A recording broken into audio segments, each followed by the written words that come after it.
Chips খেতে প্রত্যেকটা বাচ্চাই পছন্দ করে, আর সেটা যদি হয় আলুর চিপস, হাতে তৈরি, স্বাস্থ্যসম্মত, তাহলে তো আর কোনো কথাই নেই।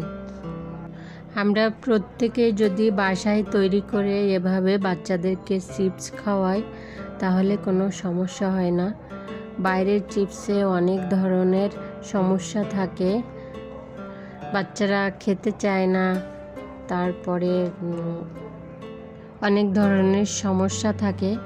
এজন্য যদি ঘরে তৈরি করে দেই আমরা চিপসগুলো, সামান্য একটু তেলে ভেজে নিলেই হয়ে যায় রেডি, তারপরে আমরা বাচ্চাদেরকে খাওয়াতে পারি।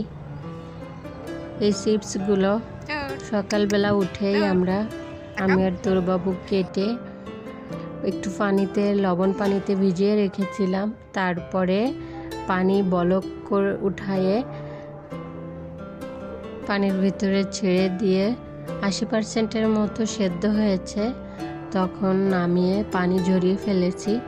তারপরে যে ছাদের উপরে রোদে শুকাতে দিচ্ছি, একটা একটা করে চিপসগুলো ছড়িয়ে দিয়েছি। এই চিপসগুলো মাঝখানে একবার উল্টাই দিব যাতে ভালো করে শুকায়।